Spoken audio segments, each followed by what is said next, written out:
5% 수익을 노리고 있으면 5% 손절을 생각을 해라. 네. 성장주 같은 경우가 그래도 좀 강하게 반영을 하기에는 기업 자체는 지금 굉장히 긍정적으로 볼 수 있는 사업을 진행하고 있고 눈에 보이는 실적은 4분기보다는 훨씬 좋을 수 있습니다.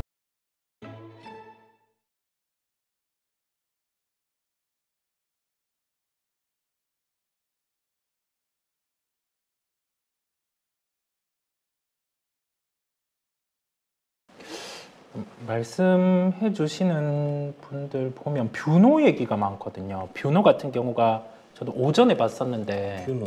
거의 신저가 형태, 네. 네, 신저가 형태다 보니까 20% 손실을 보고 계신 분도 있다라고 말씀을 해주시고 제가 아침 개장할 때도 다루기는 했었어요. 뷰노 채세 올라온 거를 이렇게 봤다 보니까 저는 그래도 회사 목표는 3분기 BEP 얘기를 했다 보니 네. 지금은 접근을 하기보다 3분기 때 어떤 식으로 실적 나오는지 좀 확인을 하자라는 점이랑 대표님께서 예전에 많이 말씀해 주셨던 부분 10배 난 종목 같은 경우는 그렇죠. 이 시세 같은 경우가 또 강하지 않을 수가 있잖아요. 그렇죠. 네. 기간 조정이 한동안 보통 1년에서 1년 반 정도. 네네. 근데 이게 이제 워낙 그 AI 쪽 이런 거 엮여 있다 보니까 이게 완전 시작했던 가격까지 쭉 빠지는 것 같지는 않아요. 중간에 반등도 지금 굉장히 센 것 같고 그래서 오히려 이런 데서 이제 개인 투자자분들이 좀 많이 물리시는 그런 경향들이 있는데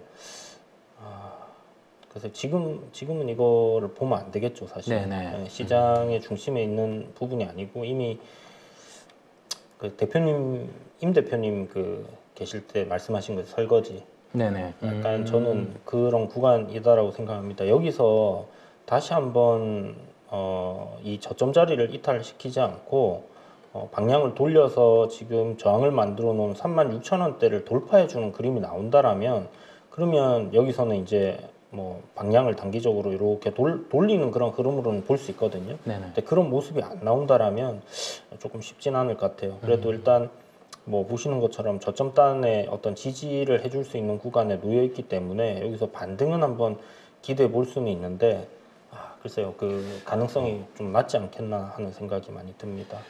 네, 시장이 또 금리도 올라오는 상황이다 보니까 물론 하반기 가서는 금리 인하를 하겠지만 성장주 같은 경우가 그래도 좀 강하게 반영을 하기에는 또 우리나라 실적 시즌도 겹치다 보니까 영향이 좀 긍정적이지만은 않은 것으로 보입니다. 또 말씀을 해주시는 부분들이 어제 제약바이오주들이 반등이 좀 나왔었잖아요. 네네. 네, 그렇다 보니까 두 종목 말씀을 해주셨어요. 네. HLB랑 알테오젠, 네, 두 종목 대응법. 알테오젠. 매수가 이게 지금 수익권이신가? HLB하고? 이게 어느 정도 비중이고 지금 손실이나 수익이 어느 정도인지는 말씀을 안 해주셨어요. 네, 대응법이란 부분만 저는 얘기를 해주셔서요. 네. HLB 같은 경우에 알테오젠 오늘 아침에 사실 이게 프로그램 매수와 함께 좀 굉장히 강하게 매수 들어와서 이거 해볼까 하는 그런 고민을 좀 많이 했었거든요. 장 초반에 조금 빠르게 진입을 해볼만 하다라고 생각을 했었는데 어쨌든 뭐 눌림 이후에 지금 또 올라오는 이런 모습이고 추세적인 관점에서 제가 아침에 설명을 드렸는데 21선이 일단 깨졌잖아요. 이렇게 이제 이 깨지고 난 이후에 반등이 나오면 이게 다시 여기를 돌파하고 간다라고 생각하기보다는 올라왔을 때 여기에 물려있는 사람들이 굉장히 많을 거란 말이죠. 그러면 이 사람들의 물량을 다 소화를 한 번에 하고 이렇게 V자로 돌려서 올라가는 경우는 굉장히 좋은 호재가 붙어 있어야 가능하다라고 생각이 들어요. 그러면 거의 뭐 10개 중에 7, 8개는 이런 구간에서 이제 이렇게 조정을 한번 다시 봤거든요. 그래서 저는 만약에 올라온다라면 정리 관점으로 일단 생각을 하셔야 될 것 같고요. 일전에 이게 위에서 이렇게 움직임이 나올 때 제가 이런 구간이죠. 요 구간에서 이렇게 움직임이 나올 때 사모님께서 물량을 블록딜로 여기 파셨잖아요. 팔을 때 요 저점을 갖다가 잡아준 구간, 네. 요 구간을 기준으로 잡아야 된다라고 이야기를 드렸어요. 여기 깨지면 매도가 확 나올 거라고. 네. 그래서 지금 보시면 뭐 거래대금이 이렇게 터졌지 않습니까? 전날 저렇게 거래대금이 나올 수밖에 없는 게 이때 저점을 잡아줬다라고 생각하고 같이 들어온 사람들이 대부분이 손절이 나갔을 겁니다. 그래서 네네. 그 손절을 받고 지금 우일선을 회복하는 부분이기 때문에 조정이 나오더라도 여기서 눌림이 나오더라도 여기 최근에 만들어 놓은 저점 있죠. 요거 이탈 안 하면 네. 얘는 뭐 일단 이렇게 반등 나오는 방향으로 생각하시면 되고 HLB도 똑같아요. HLB도 지금 뭐 3일 전에 저점을 이렇게 만들어 놓고 어제도 저점이 올라가 있고 오늘도 아직 장이 끝나진 않았지만 네.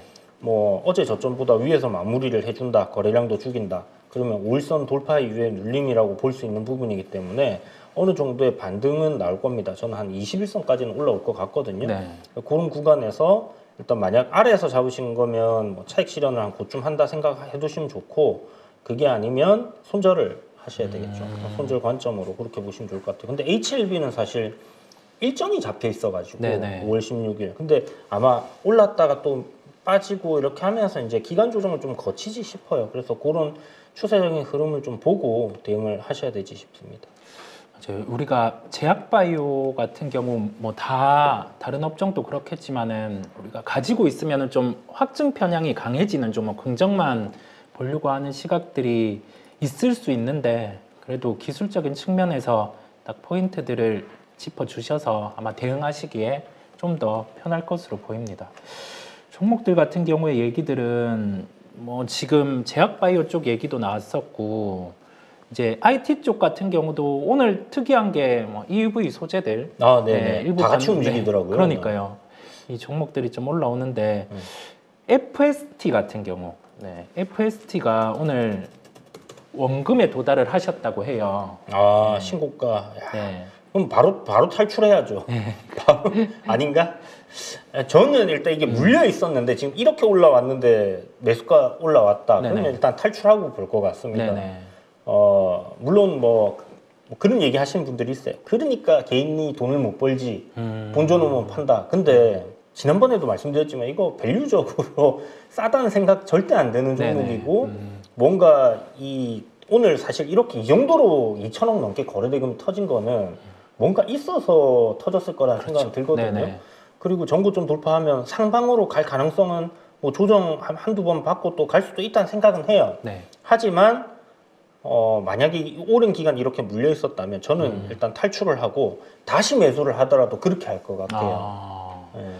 저도 그 부분은 공감이고요. 네. 거의 100% 공감이고 오전에 FST가 시세가 나면서 시작을 해서 아마 이 단가들을 봤을 때 7월 21일 고점이 한 29,800원 정도였잖아요. 네. 그다음에 뭐 12월 13일이 한 28,400원대 그 정도였다 보니까 27,000원 이상 정도로 시작을 했었어요. 그러면서 아마 보유하고 계신 분들 이 단가들을 추측을 해봤을 때 비슷한 가격대에 왔을 거라는 생각들이 들었습니다. 그래서 저도 좀 비중을 줄여주는 대응을 말씀을 드렸고요. 지금 딱 핵심을 또 짚어주신 게 거래대금이 네. 좀 의미 있는 거래대금인데 보통 이런 경우는 추측을 해본다라고 하면은 증설에 대한 가능성 그게 있으면은 좀 다르기는 한데 그게 아니고 이 정도로 좀 거래 터지고 약간 비슷한 가격대 원금에 대해서 들어왔다라고 하면은 저도 좀 줄여주는 대응에 대해서 시각을 열어둡니다. 보통 비중이 뭐 크시다면 저는 무조건 일단 줄여야 되지 않겠나라는 네네. 생각이 들어요. 이게 근데 오늘 뭐 때문에 올라가는 거죠? 아무리 찾아봐도 뭔가 이슈가 안 보이던데. 네, 오늘은 뭐 특별한 이슈는 나온 거는 없어 보여요. 그렇죠. 네, 특별한 이슈가 나온 거는 지금은 없는 상황이고 이 맞춰서 SNS 텍 같은 경우도 이게 그러면 비슷하게 지금 그 EUV 쪽 관련해서 약간은 뭐 같이 움직인다라고 좀 해석을 해볼 수 있겠는데 FST가 조금 더 가볍게 흘러가고 SNS 텍은 조금 무거운 면이 있는 것 같아요. 네, 있는 것 같고 시장 종목 제약바이오 쪽에 올라오다 보니 또 제약바이오 얘기가 종목이 하나 더 나온 게 셀트리온. 네, 셀트리온 말씀을 해주세요. 계속 박스권인데 미래 방향성을 어떻게 예측을 하느냐라고 한번 물어봐 주셨어요. 셀트리온 미래 방향성을 어떻게 예측을 하느냐고요? 네, 미래 방향성을 어떻게 예측하나요? 뭐 현재 거의 평당 근처입니다. 아, 그래 어떻게 보고 있냐 이 말씀인 그렇습니다. 거겠죠? 네네. 글쎄요, 저는 셀트리온은 일단 굉장히 긍정적으로 보고는 있는데 일단 밸류적인 측면에서의 약간 의문은 있긴 하거든요. 네네. 근데 결국 지금 어저께 이제 시세가 나왔던 것도 뉴스 보신 분들 아시겠지만 새로운 어떤 약에 대한 이런 부분들이 부각이 되었잖아요. 그래서 네네. 지금 준비하고 있는 어떤 바이오시밀러 네. 이런 것들하고 또 신약도 있기 때문에 그런 부분들을 좀 미래 포텐으로 본다라면 저는 뭐 긍정적으로 볼 수 있겠다는 생각이 들고요. 지금 이평선 저항을 다 뚫어놓은 상황입니다. 네. 단기적으로 지금 올해 들어가지고 여기 박스권 19만 원짜리하고 17만 5천 원짜리 요 박스권인데 요 구간을 뚫어내게 된다라면 추가적인 상승은 나올 가능성이 높다고 생각을 해요. 근데 이게 여기 그 헬스케어랑 같이 상장했던 고점까지 돌파가 바로 나와줄까 하는 의문은 조금 있거든요. 네. 이게 어떻게 보면 이제 큰 흐름상에서는 여기서부터 내려오는 요 추세는 일단 저는 이제 상방으로 돌리는 그런 과정이라고 생각을 해요. 그래서 방향은 위로 보고 있는데 이 기간 조정을 얼마나 거칠지 이게 이제 관건인 것 같습니다. 네, 맞아요. 이게 워낙 기간 조정 계속 형성이 되고 있다 보니까 이번에 주총 때 기대했던 거는 셀트리온 제약이랑 좀 합병에 대해서 그렇죠. 멘트를 해주는 거였는데 네. 약간 부정적으로 표현을 했나 보더라고요. 그렇죠. 네. 이제 뭐 급하게 할 필요 없다는 식으로 네. 얘기를 해가지고 주주분들이 안 원하시면 안 하겠다. 왜냐하면 이제 셀트리온 제약의 서 회장님 지분만 있기 때문에 네. 그거 무조건 하겠습니다 이러면 반발이 나올 수 네. 있잖아요. 그래서 네.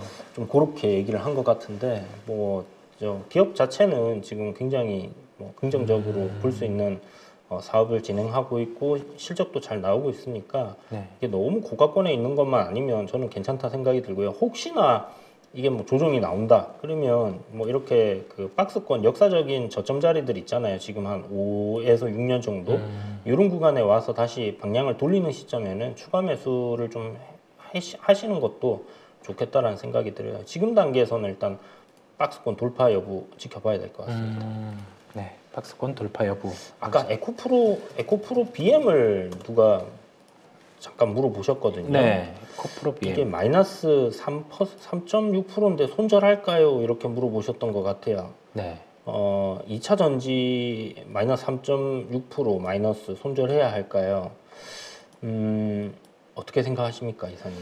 저는 아까 뭐 오늘 매수하신 것 같아요. 그렇죠? 오늘 네. 사셔서 마이너스. 오늘 매수를 하셨던 것 같은데 지금 매도는 크게 실익 없을 것 같아요. 그렇죠. 약간 좀 무겁게 움직이기는 할 텐데 지금 매도 실익이 없다는 표현이 뭐냐면 이 배터리 셀 업체 같은 경우가 LG 에너지 솔루션 실적 발표를 했었어요. 안 좋은 실적이 나왔습니다. 그런데 거기에서 출하량 같은 경우에 조정이 나왔어요. 그 의미는 뭐냐라고 하면은 이제 출하량이 올라갈 수 있는 단계고 1분기보다는 비슷한 2분기, 이제 3, 4분기에 실적이 올라갈 수 있는 부분은 원자재 가격의 상승 또는 이제 여기 더해져서 수요처가 확보가 돼야 되고요. 근데 에코프로 비행 같은 경우는 셀 업체의 실적을 들어보면 당장 실적이 나아질 수는 없을 것 같잖아요. 그런데 4분기 실적이 워낙 안 좋았다 보니까 지금 메탈 가격을 중심으로 한 원자재 가격 상승이 반영된 1분기 실적이 발표가 될 거고 재고평가 손실 환입이 나타날 수 있어요. 그래서 눈에 보이는 실적은 4분기보다는 훨씬 좋을 수 있습니다. 그렇다 보니 에코프로 비행 같은 경우는 지금은 좀 매도 실익은 크게 없다라는 생각이 들고 여기 더해져서 당장은 아닌데 이제 6월에서 7월 패스트트랙 1개월을 적용해서 이전 상장 같은 경우가 확정되면 한 40일 전부터 좀 추종하는 자금들까지도 좀 들어올 수 있어요. 그 부분은 확정된 바는 없습니다. 날짜는 확정된 바 없는데 뭐 그런 수급 이벤트까지 봤을 때 만약에 이게 막 30만 원 이상 위치를 하고 있고 뭐 수급에 대한 이벤트가 발생할 수 있었다라고 하면은 좀 주가 변동성은 커질 수 있겠지만 지금 구간에서는 그래도 부정보다는 좀 긍정에 대해서 좀 손을 들어봅니다. 저는.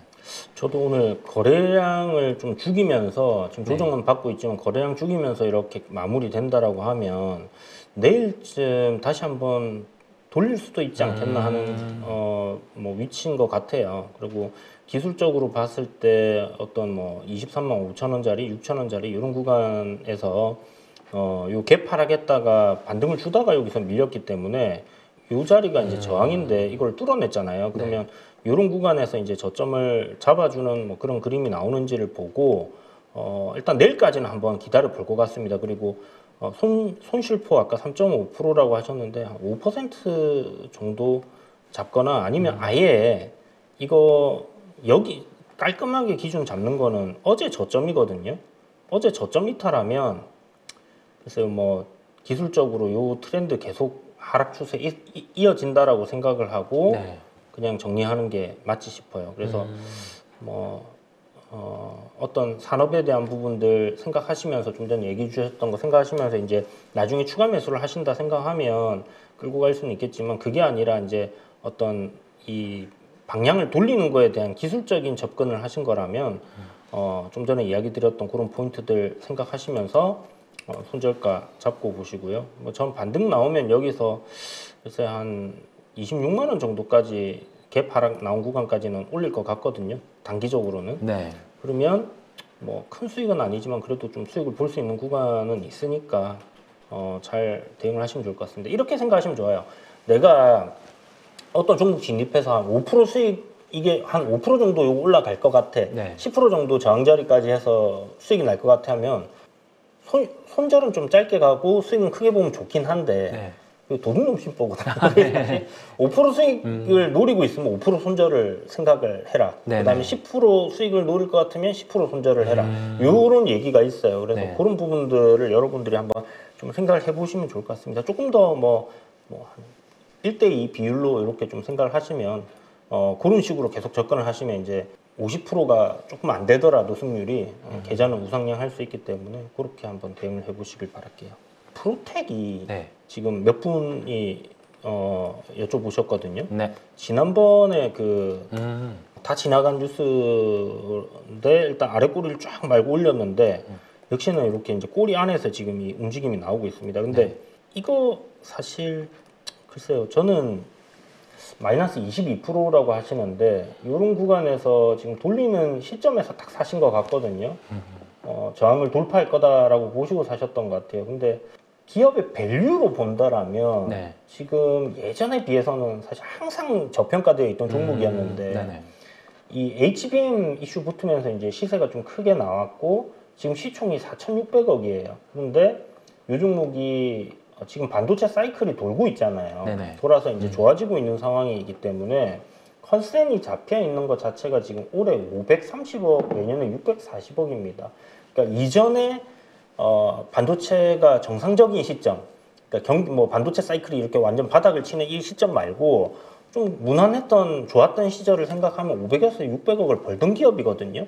요번에도 그럴 가능성이 저는 저 컨센대로 갈 가능성이 높다라고 생각을 해요. 네. 그렇다면 물론 뭐 선택의 영역이지만 굳이 팔 필요가 있을까? 비중이 정말 크다라면 어느 정도 좀 줄이는 그런 대응은 필요할 것 같긴 한데요.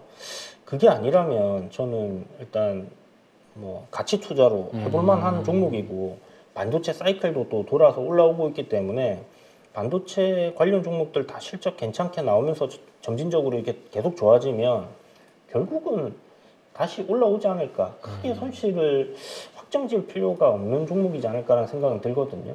그래서 트레이딩 관점이 아니기 때문에. 네. 근데 만약에 트레이딩 관점이라고 하신다면 이거 아래 꼬리 잡고 다음날 개파락 났을 때 정리를 했어야 되는데 네. 아무튼 뭐 저는 그런 생각인데 네. 이사님은 또 어떻게 보시는지. 저도 비슷해요. 비슷한 상황이고 아마 이게 회계 처리 위반 같은 경우는 마무리되는 게 벌금인 경우가 높습니다.